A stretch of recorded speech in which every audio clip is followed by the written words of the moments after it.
respiratorio. Bueno, Es que rentaron la casa. igual que con la piel, es importante aquí su microbiota. Sin embargo, vamos al final, vamos a entender cómo está.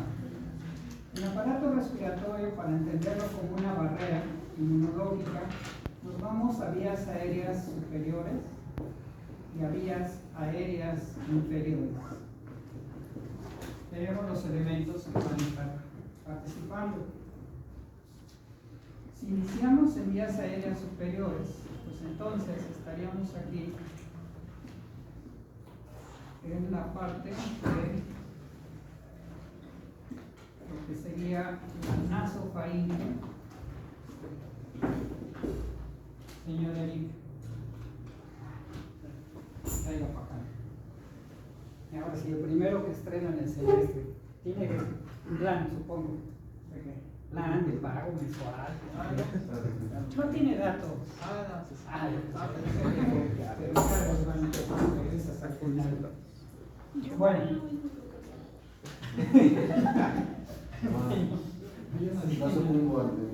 Ok, ya vamos a. Ok, tendríamos aquí la orofaringe y luego la laringofaringe. ¿Ok? ¿Qué sucede en lo que serían vías aéreas superiores, particularmente en los senos, los huecos que tenemos en la cara? Pues aquí tendríamos primero las narinas. Aquí tendríamos lo que se llaman coanas.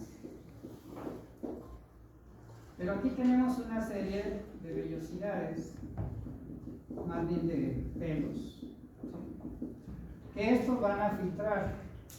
De hecho, pues lo correcto es respirar por la nariz, ¿sí? Meter aire por la nariz para que cumplan estas funciones. Entonces el aire como tal, cuando va a entrar a este sitio, si lo viéramos de frente, pues tendríamos la porción transversa del etmoides, la porción vertical, y luego tenemos a los lados aquí unos huesecillos que me generan aquí los cornetes. Y si lo viéramos de esta forma, pues aquí tenemos los senos frontales, los senos malares, y ya posterior tendríamos los esfenoidales, tendríamos también los semoidales, ¿sí? Todas estas estructuras están altamente vascularizadas, muchos vasos sanguíneos. Pues bueno, entonces el aire, para que funcione como barrera todas estas estructuras, el aire va a ser filtrado. Pero también se va a humidificar.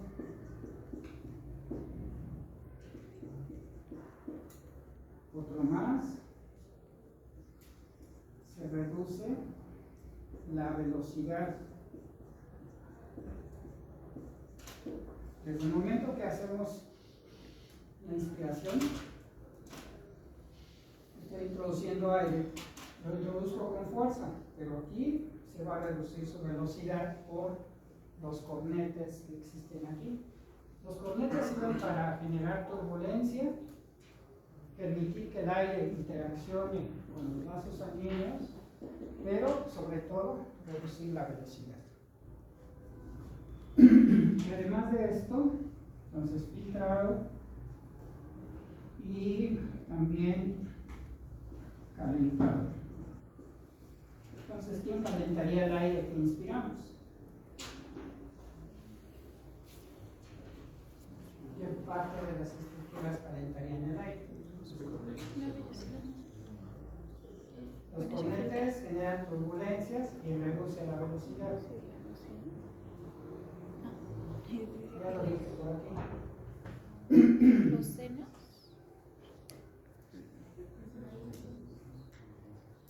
Los vasos. los capilares que tenemos en la nariz, en los senos, en los cornetes, van a generar calentamiento del aire. Por eso es que no nos genera tos. Si respiramos adecuadamente, por la nariz, no por la boca, por la nariz, introducimos aire, podemos sacar el aire por la boca, pero hay que introducirlo por la nariz. Cerramos. Ya empiezan los días de muertitos, ya están llegando. Bueno, ok. ¿Qué sucedería para que se humidifique? Aquí vamos a tener muchísimas células ciliadas que por su organización, por la organización del núcleo, núcleos más hacia los cilios y núcleos más hacia su base, genera el aspecto de dos capas. Sin embargo, este es solo una capa y se le llama epitelio cilíndrico, ciliado,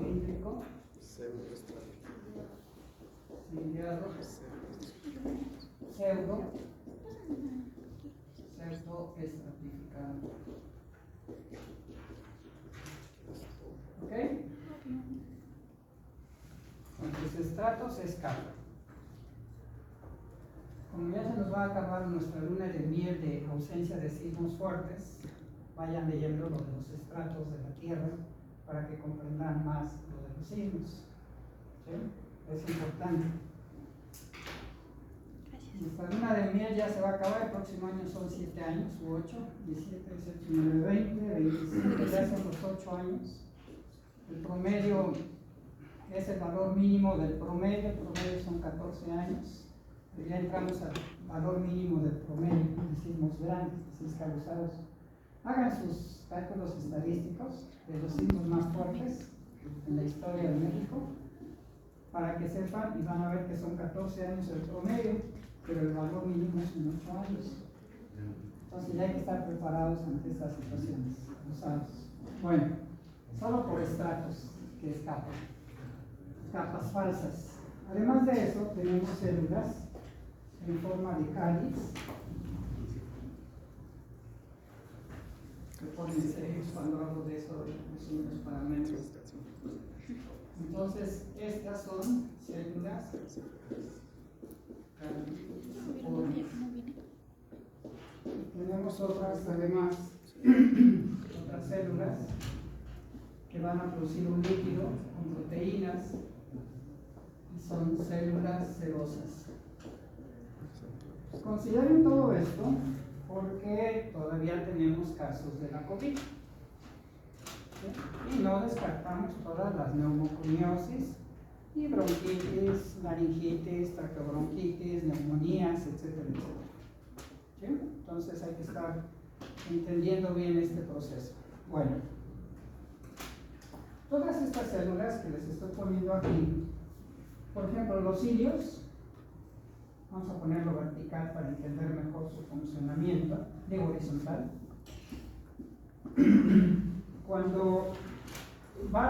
Cuando regresa a su posición original, si lo pongo vertical, donde estaría aquí las 10 áreas superiores y los pulmones aquí abajo, el cilio se mueve lento hacia abajo.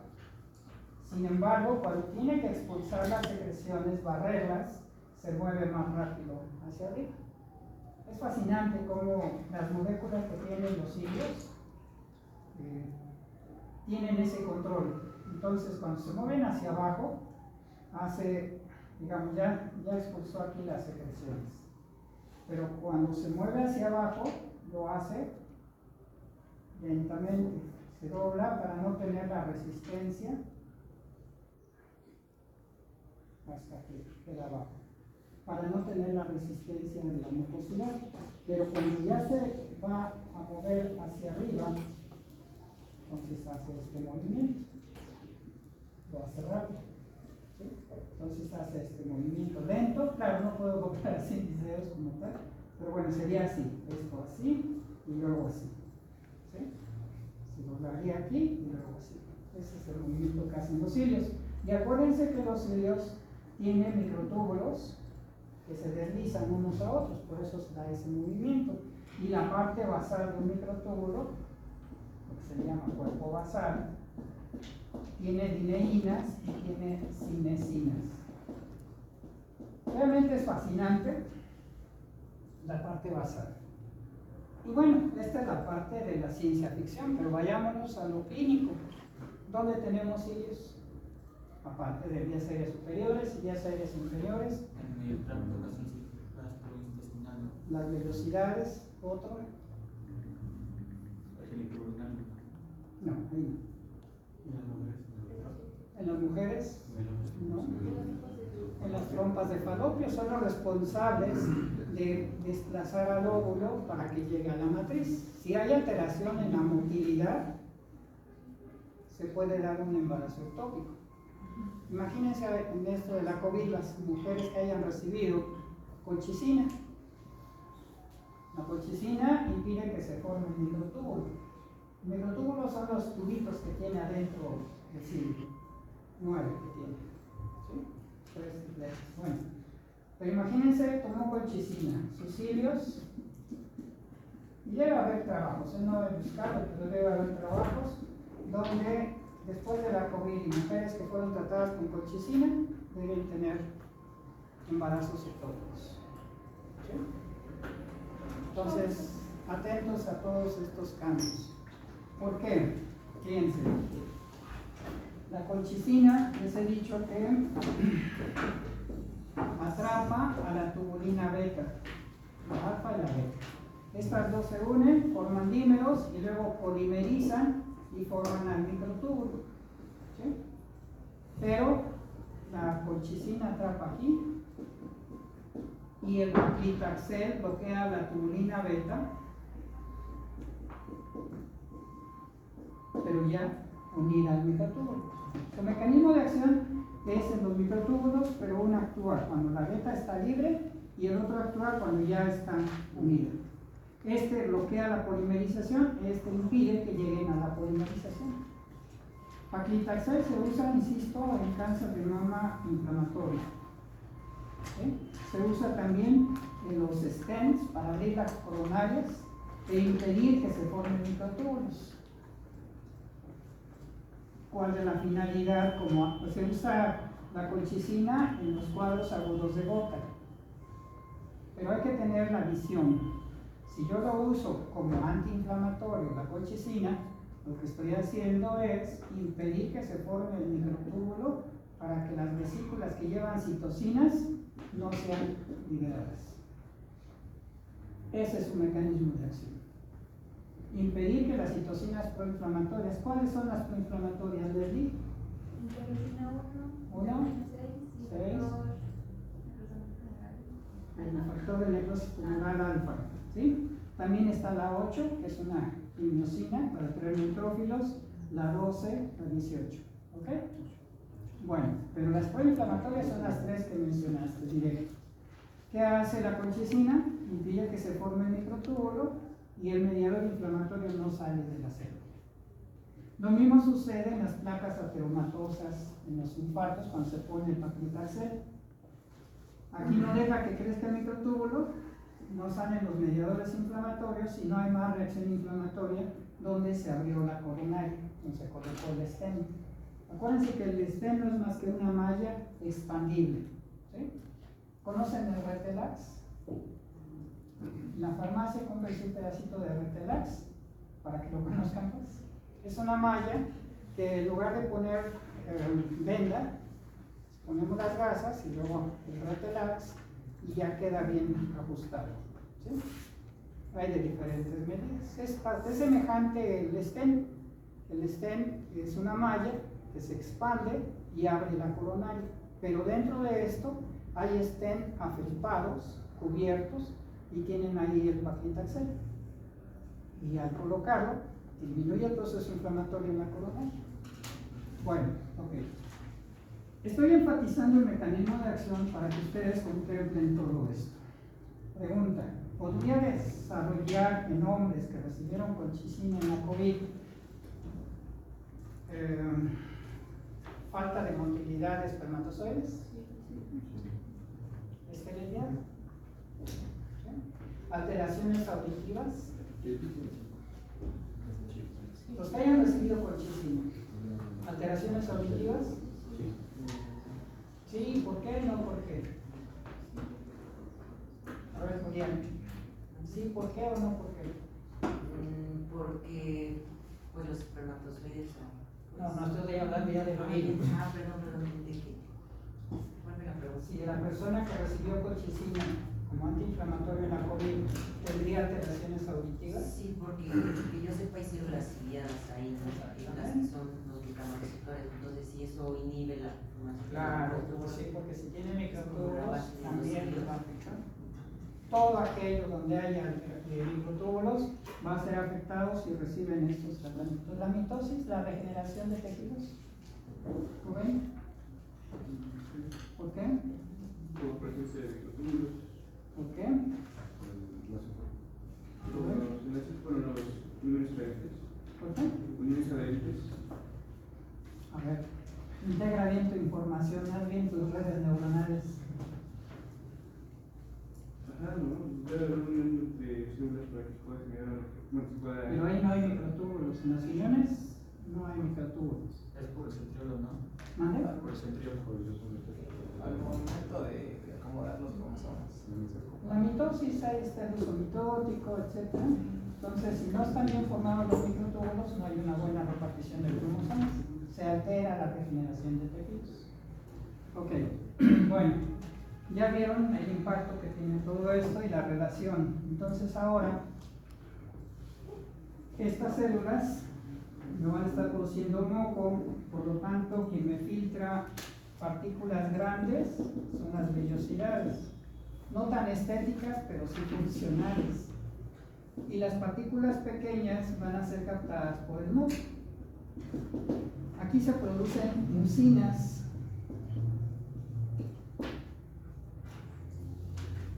glucoproteínas, ¿sí? El moco como tal es el que se está produciendo.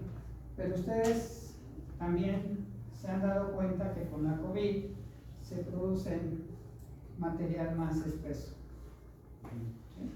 Entonces hay albúmina y hay colágena en las secreciones. Ha cambiado mucho nuestra fisiología este virus. Ahora, entonces, el filtrado macro por las vibrisas que tenemos aquí, y por el moco de los hilos. La humidificación por las secreciones que tenemos aquí en el moco, al reducir la velocidad de los corrientes y el calentamiento del aire. Entonces, si tengo epistaxis, perdón, si tengo epistaxis, ¿cómo la retendría? Sangrado anterior, epistaxis. También hay sangrado posterior. Hay rinorrea anterior, también hay rinorrea posterior. Aquí en las coanas también podemos tener escurrimiento de moco. ¿Sí? ¿Con presión o con un taponamiento anterior? ¿Cómo le harías? A ver, muéstranos aquí con Me van. ¿cómo se llama? Con Marín O sea, si tuviéramos un epistaxis anterior, anterior. pues, o sea, lo ideal sería ponerlo, pero con un tapón especial, ¿no? O con una gasa y cubrir todo. Empieza a sangrar, está sangrando ahorita, a ver. ¿Qué le haces? O sea, es que. ¿Qué le haces? Hasta- Está sangrando, ya se te está desangrando. ¿Qué haces? Hazlo, taparle hazlo. así, la nariz. Ya directo, ¿por dónde va a respirar? No, nada más. O sea, es que no, porque si haces hacia atrás la cabeza va, la sangre va a recuperar. O sea, lo ideal es taponarlo con un apósito limpio y estéril. Estoy de acuerdo, ahorita ya empezó a sangrar, ¿qué haces? Dices que ya se desangró, ¿no? Pues, taparle la nariz y que la misma sangre haga presión ahí. No, Sí. darle a los dedos. Lo único que tiene que hacer es, por favor, si está sangrado de este lado, presionar aquí. 3 minutos. O sea, no se presionan las dos, a menos que sea bilateral, pero es raro. Generalmente es unilateral. Y con mi dedo aquí, este es el hueso. Este es el cartílago. Entonces aquí, 3 minutos. No se desesperen. A ver si ya y sigue. No, no se desesperen. 3 minutos. ¿Sí? Eso es una epistaxis anterior y generalmente es unilateral. ¿Sí? No es bilateral. Ayuda a ponerle compresa fría o hielo, sí, porque genera vasoconstricción. ¿Sí? Pero así sí, perdón, ya estoy aquí cansando, perdón. Entonces, en esas condiciones lo haríamos. Ahora, vamos a suponer que le llega al hospital un paciente, pero el sangrado es posterior, es por las juanas. ¿Qué hacen? Una sonda. ¿Qué sonda? Yo una vez, ¿Cómo se llama? vi que se colocó una ¿Cuál Foley. sonda? Yo una vez vi que se colocó una Foley. Una Foley es para uretra. La uretra, si se le pone líquido, ya que entró, lo inflas con líquido, ¿no? Aquí se infla con aire. Y hay que lubricar la punta de la sonda. Donde está el globito, hay que lubricarlo, lo introduces con aire, no con líquido. Si llega a romper y lo ahogan, con aire, y jalan, y ya están taponando. ¿No? Sonda Foley. Igual para las Foley. igual para las anteriores que se colocaban así como las que usan para el cordón de o los pedacitos de gasa. La ponían. Sí, bueno, la epinefrina es un vasoconstrictor, claro. Pero hay que tener cuidado, ¿no? Sí, porque igual te pueden necrosar. Si tú generas vasoconstricción ya no tienes irrigación y sí te pueden necrosar más cosas. Sí, la epinefrina hay que usarla con cuidado. Hay gilocaína simple y gilocaína con epinefrina. Entonces, cuando los sitios no son distales, se usa gilocaína simple, gilocaína con epinefrina. Cuando no son distales o son sitios con poca irrigación, las orejas, la nariz, ¿okay? Los dedos, 10 manos, se usa gilocaína simple. Pero si es antebrazo, ahí se puede usar gilocaína con epinefrina.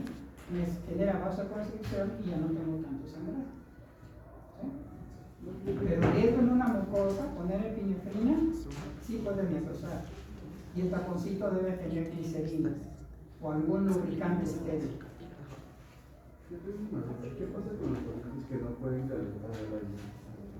Con los pacientes que no pueden calentarlo porque tienen que alteración de cornetes, rinosinusitis y todo eso, pues van a tener más propensión a infecciones. Ahorita vamos a ver en un ejemplo.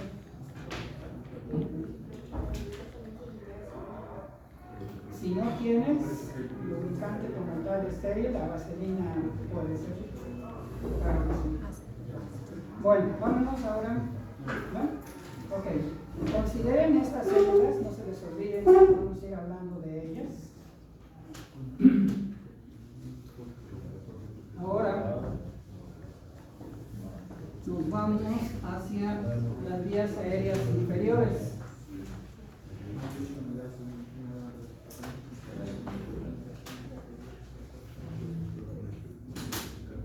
Tendríamos aquí, vamos a contestar o a razonar la pregunta de César. Aquí tendríamos, pues, cartílago tiroides. Tendríamos aquí el cricoides. Ya luego la tráquea, el primero, el segundo anillo. Y vamos a suponer que el paciente tuvo un cáncer de faringe. Y hay que hacerle una traqueostomía. Vamos al segundo espacio intercondral. Y entonces metemos la cánula endotraqueal. ¿Qué tenemos que hacer aquí? Cuando pongo una cánula, se controla todos los puntos que pusimos: filtración, humidificación, calentamiento, o reducción de velocidad. ¿Qué hacemos entonces para no generarle? O sea, si una persona está haciendo ejercicio, y mete aire por la boca, es lo mismo que estaría haciendo uno que tiene una cánula en el trajero. O sea, lo correcto, si hace un ejercicio, podemos sacarlo por la boca, pero no meterlo por la boca, porque estamos metiendo a gran velocidad, etcétera, seco, todo, que es lo mismo con este paciente. Los pacientes que tienen cánulas forman secreciones constantemente, que hay que estarles estimando.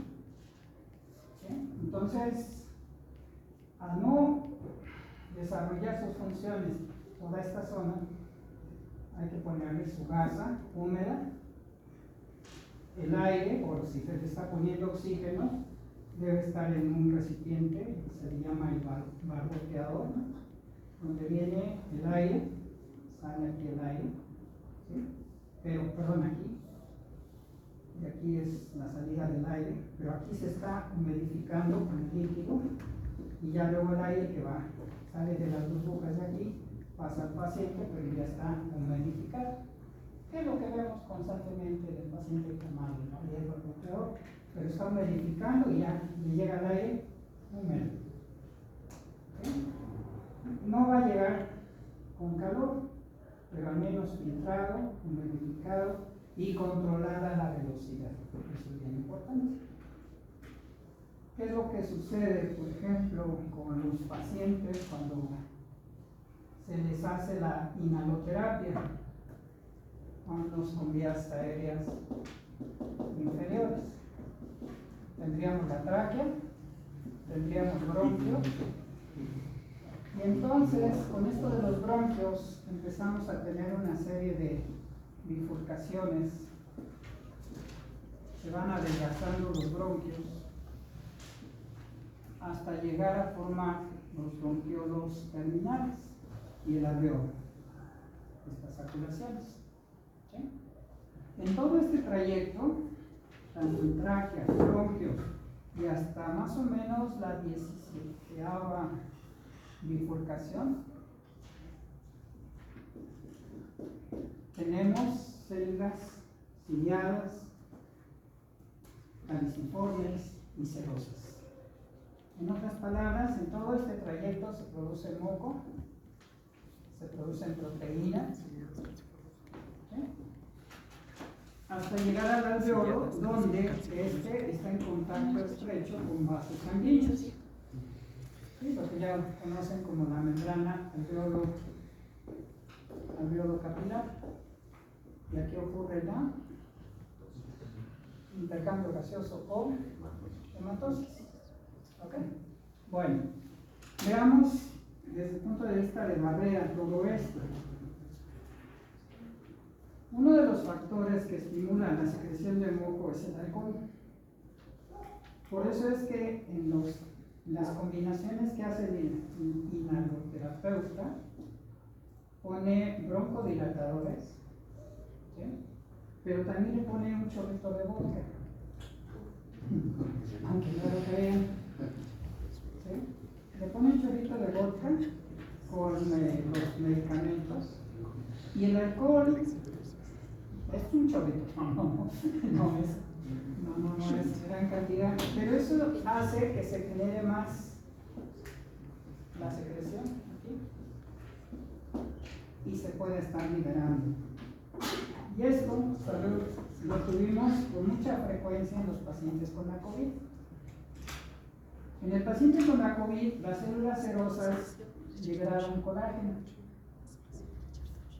Y ustedes lo han notado que con la COVID las secreciones son más espesas.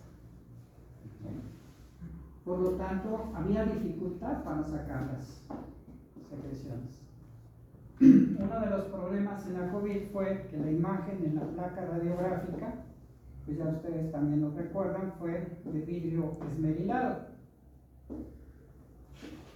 El vidrio esmerilado, pues hay varios ejemplos aquí en la facultad de puertas que están esmeriladas precisamente para que no se vea de un lado a otro. Hasta en la microscopía lo usamos para que los filtros que se usan, hay unos transparentes y otros esmerilados, y eso hace que el luminoso esté más controlado. En sí, el vidrio esmerilado, hay sustancias químicas ácidos que le ponen al vidrio y pierde su transparencia. Bueno, en el caso del pulmón, la presencia de neutrófilos, un estado de hiperoxidación, generó edema. Los mismos neutrófilos, que fue la imagen de vidrio esmerilado. ¿Sí? Y la secreción de colágeno. Aquí vino el análisis del comportamiento de la colágena. Veamos en cuestión casera, porque de ahí vino el análisis. Cuando ustedes guardan en refrigeración caldo de pollo, ¿cómo se pone? Gelatinoso. Cuaja decimos, ¿no? Gelifica, gelatinoso. ¿Y qué pasa cuando lo ponen en calor? Se hace más líquido. ¿Y por qué creen que gelifica?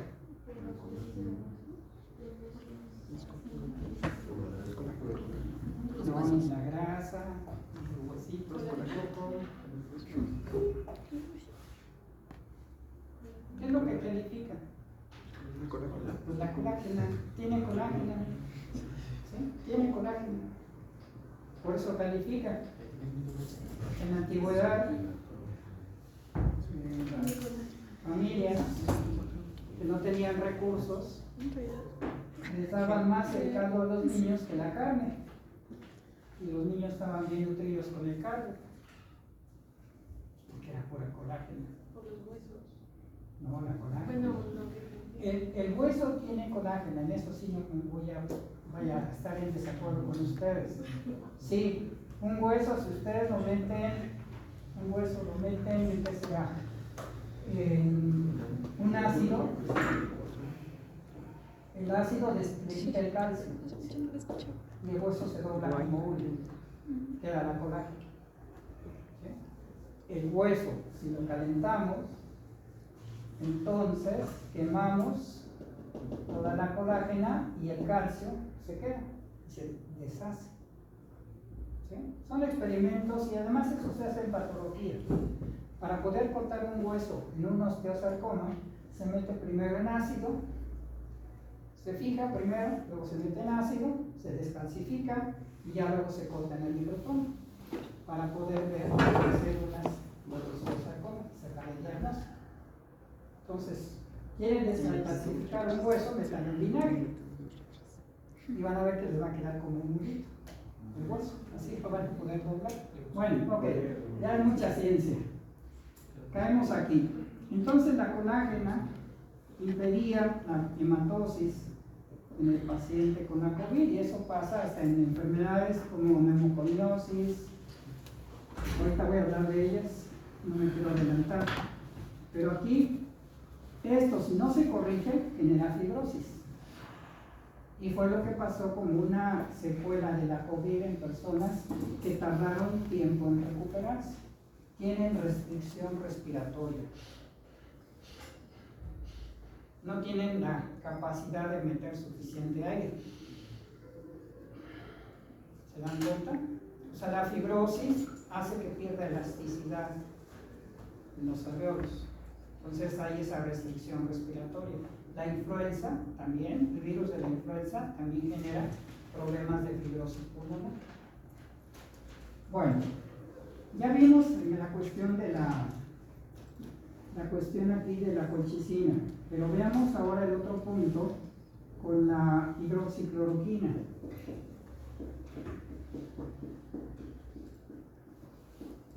La evidencia clínica cuando se usó en pacientes que se estudiaron bien, a las 24 horas de tratamiento con la hidroxicloroquina se quitó la imagen de vidrio esmerilado. Y a las 24 horas se normalizaron los linfocitos y bajó la neutrofilia. Esto controlado con laboratorios. ¿Sí? Le adjudicaron que la hidroxicloroquina estaba produciendo infartos y ahora sabemos que no era la hidroxicloroquina, era la proteína S. ¿Sí? Esto llevó a conflictos con la Organización Mundial de la Salud y con dos revistas, el New England Journal of Medicine y The Lancet, Cuando salieron los artículos de que le adjudicaban a la hidroxicloroquina, los analizamos y los cuestionamos, pero en redes sociales, ni siquiera con los editores. Y en pocos días los quitaron de la revista. Se le perdió el respeto hasta la Organización Mundial de la Salud, por la gente taruga que está. Y no se diga aquí en Cofepris igual. Al no razonar ellos, dejaron esto como casos graves. ¿Sí? Y no sabíamos todavía del metronidazol. Pero lo que les dije aquí, lo aplicamos, porque si tenía colágeno y los alveolos estaban llenos de esta secreción mucosa con colágeno, pues ¿cómo la podríamos quitar? ¿O cómo se puede quitar? Claro. ¿Qué lógica usarían? Acuérdense que en las pandemias no hay tratamiento y tienen que integrar conocimiento para que puedan tomar decisiones pensantes. Infusiones de vapor caliente. Exacto. Entonces, hasta muchos pacientes adaptaron su baño con tabla roca para abrir el agua caliente, que se generara vapor y empezara a inhalar. ¿Saben cómo son los ejercicios?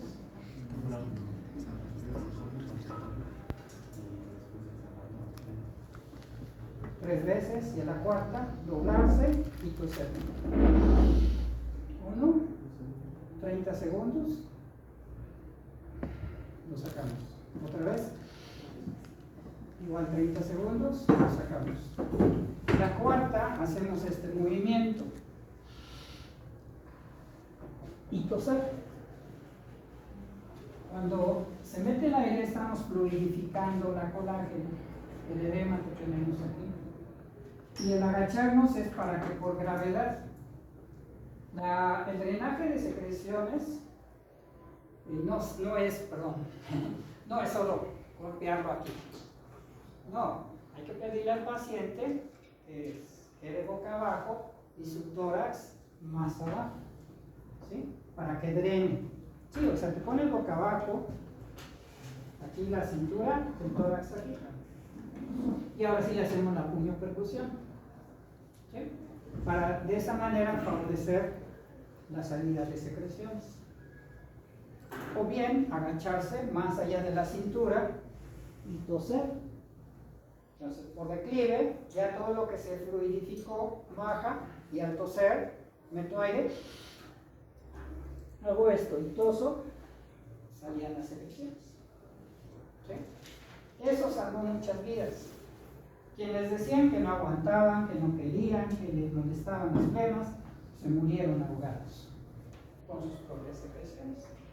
Por eso se oye fuerte, pero de verdad que en la pandemia se murió el que quiso, porque no hizo caso de muchas de estas indicaciones. Y más el gobierno y la Organización Mundial de la Salud, que empezó a satanizar a la hidroxicloroquina, o igual a la citromicina, ¿no? Que generaba prolongación del segmento QT en el electrocardiograma.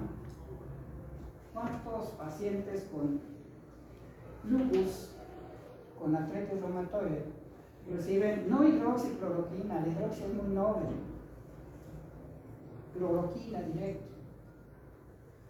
No sé. ¿Cuántos pacientes con el paludismo lo reciben? Y no se mueren. Lo mismo de lupus. En el Seguro Social me hicieron esas preguntas varias personas, enfermeras o médicos, si tenían cloroquina, ¿podían tener casos graves de COVID? No, estaban inmunomodulados. Y no lo tuvieron. ¿Sí? Le sigue el fosfato de cloroquina y el más noble es la hidroxicloroquina. Claro, ahora ya sabemos que el metronidazol funciona y funciona bien. Entonces, ¿ya para qué caemos en esto? Metronidazol, dexametasona, cloripromicina y su aspirina. Y sale sin problema. ¿Sí? Bueno, pero estos ejercicios respiratorios, para entenderlo como barrera, al fluidificar secreciones y al sacarlo, quedaba más permeable la membrana alveolo-capilar y la oximetría subía. ¿Sí? Y viene ahorita otros puntos que la misma enfermedad y otros más vamos a comentar.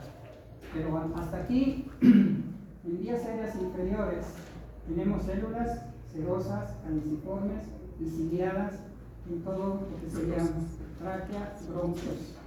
Y llegamos a los alveolos, en donde tenemos los macrófagos alveolares.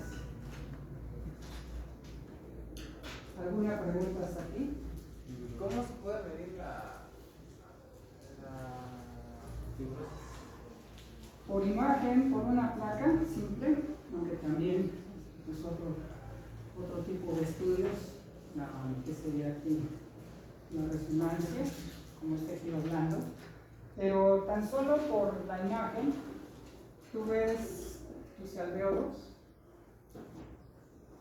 todos fibróticos. Ahorita que hablamos de los macrófagos, tú vas a ver una idea que sería.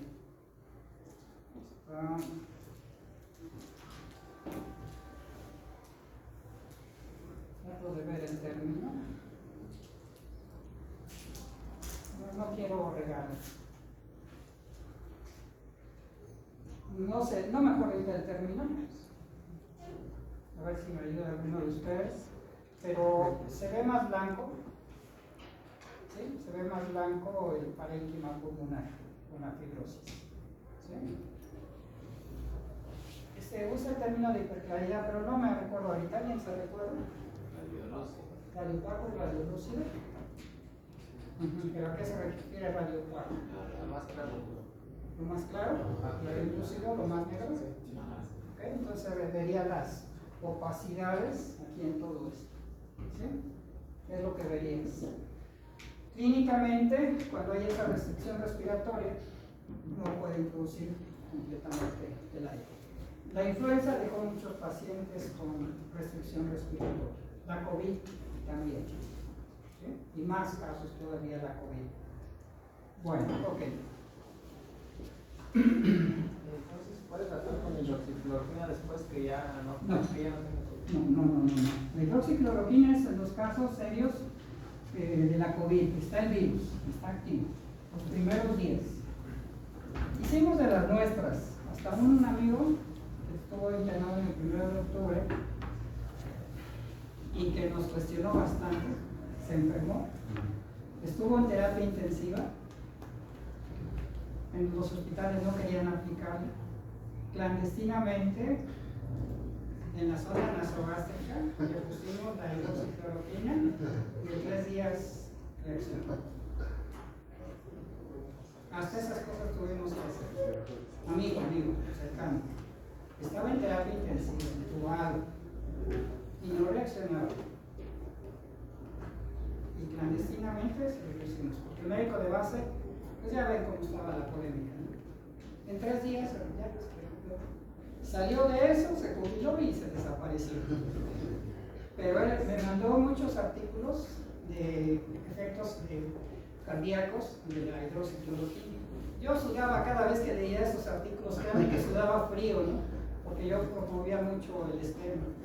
Pues para salvar gente. Sí, el hecho de que sí hicieron caso en México porque se agotó la hidroxicloroquina. Y la curva, si se acuerdan, como se las he pintado, en México, a pesar de aeropuertos abiertos, no uso de cubrebocas, la curva estuvo así como 4 meses. Y se empezó a elevar.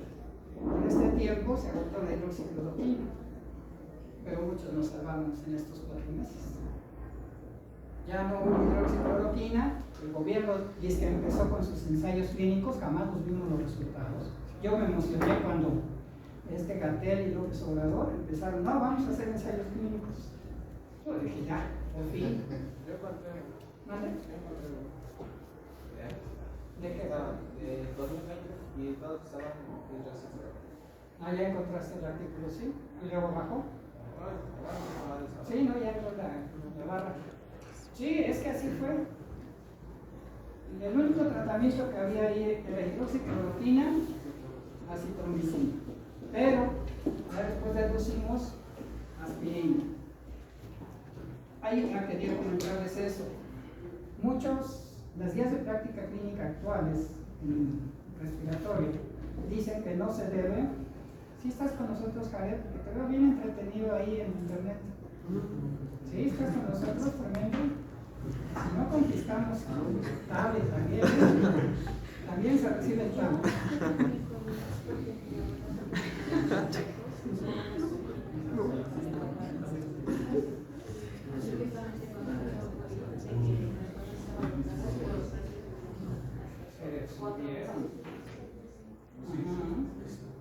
Sí, pero quienes de una u otra forma tomábamos aspirina, Protec, cuando nos vino la tormenta de citocinas, no nos mató. En cambio, mucha gente en Italia, España, Alemania, sobre todo, no tomaban aspirina Protec, y son de los videos que nos tocó ver que iban caminando y caían fulminados. Porque le daba la tormenta de citocinas, una coagulación intravascular diseminada, paro cardíaco, evento vascular y morían. Entonces, por eso ya después vino la aspirina y los españoles empezaron a analizar la dexametasona. Su mecanismo, acuérdense, que es bloquear la producción de las citocinas proinflamatorias. Ese es el mecanismo, bloquea el factor NF-κB, bloquea la transcripción y la traducción de los genes de estas citocinas. Por eso funcionó bastante. Hoy en día, el tratamiento más noble y bien que funciona es metronidazol, es aspirina o acenocomanina si es caso grave. Pues metronidazol, aspirina, claritromicina. Y acuérdense, los antibióticos son para bloquear la síntesis de proteínas del virus, no para matar el virus. Estos, los macrólidos, acitromicina, claritromicina, eritromicina, son los únicos que bloquean síntesis de proteínas y el virus forma sus proteínas en nuestros ribosomas. Por lo tanto, si yo bloqueo la síntesis de proteínas con el antibiótico, bloqueo producción de proteínas del virus y bajo la carga viral. No estoy matando el virus, estoy bloqueando su multiplicación. Se los aclaro porque la polémica que dicen esto a otros médicos y no, virus no habla de antibióticos, porque no saben el mecanismo de acción. Perdón con todo el respeto, pero no han aprendido a pensar. Todo esto lo fuimos razonando. Vuelvo a hacerles hincapié, no difundan esto, porque al rato piden recetas y lo van a subir de precio. Yo lo aprendí con la hidroxicloroquina, quise actuar de manera noble y la industria farmacéutica triplicó y cuatriplicó el precio. Y dos, ya no se pudo adquirir tan fácil. ¿Sí? Es una arma de dos filos de difundirlo abiertamente. Yo pensé que había gente noble en cuestión de la industria farmacéutica, pero son peor que los árabes. Sí, no, son terribles. Son terribles. Lo que buscan es dinero, les vale la gente. Ya después recordé la manera de reducir población son las guerras y las pandemias. Las guerras y las pandemias. Por eso no se ven fármacos tipo. ¿Mande? Es que no lo Metronidazol, aspirina, claritromicina y dexametasona. Estos esquemas de usé hasta en niños. Mi nietecito fue uno de ellos, un conejillo de India.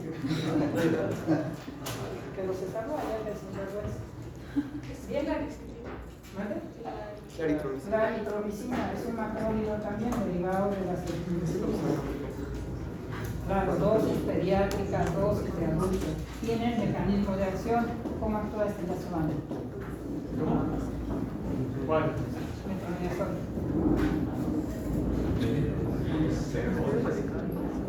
Formas radicales libres del tipo imidazol y todo radical libre genera lipoperoxidación de la bicapa lipídica y destruye al virus. Y funciona.